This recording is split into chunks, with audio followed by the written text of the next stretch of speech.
মনোবীক্ষণ polyclinic, চিকিৎসার জগতে এক দশক। এখন এখানে সব বিষয়ে ডাক্তারবাবু একসাথে তলায়। ফোন করুন 7477799515 এই নম্বরে।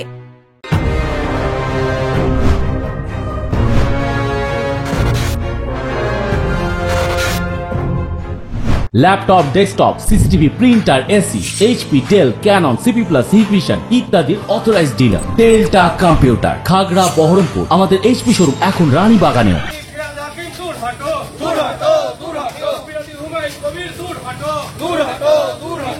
মুর্শিদাবাদকে কেন্দ্রশাসিত অঞ্চল করার দাবিতে পথে বিজেপি। বুধবার মুর্শিদাবাদ এবং মালদা এই দুই জেলা নিয়ে কেন্দ্রশাসিত অঞ্চল করার দাবিতে গৌরীশঙ্কর ঘোষের নেতৃত্বে হয় মিছিল।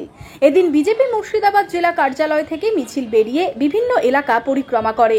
লালবাগ নাকুরতলা রোড থেকে মিছিল শুরু হয়। এদিন মিছিলে নেতৃত্ব দিয়েছিলেন গৌরীশঙ্কর ঘোষ। মিছিল থেকে গৌরীশঙ্কর ঘোষ বলেন, কেন্দ্রীয় সরকারের কাছে আমরা দাবি রেখেছি মুর্শিদাবাদকে কেন্দ্রশাসিত অঞ্চল করতে হবে। আশা রাখি এই দাবি পূর্ণ হবে।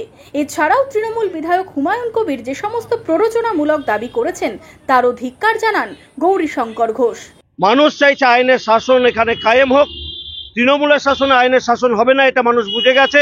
তাই আমরা জনপ্রতিনিধি, মানুষের চাপে, মানুষের যে চাহিদা তাকে আমরা সম্মান জানাতে আমরা বলছি এই জেলাকে কেন্দ্রশাসিত অঞ্চল করতে হবে।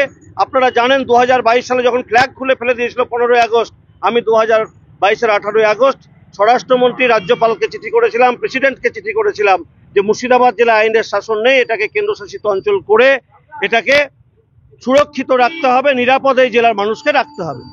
আমাদের কদিন আগে দেখেছেন আমাদের সাংসদ নিশিকান্ত দুবে ঠিক আমার বক্তব্যকেই 2 বছর পর সংসদে তুলেছেন এবং আমরা আশ্বাস পাচ্ছি যে এবার হয়তো কেন্দ্রীয় সরকার মুর্শিদাবাদ এবং মালদার কিছু অংশ যেখানে আজকে আইনের শাসন নেই সেই জায়গায় আইনের শাসন প্রতিষ্ঠা করতে কেন্দ্রশাসিত অঞ্চলের ঘোষণা করবেন। ওই দাবিতেই আমাদের মিছিল এবং আইনের শাসন প্রতিষ্ঠার জন্য আমাদের আজকের এই মিছিল।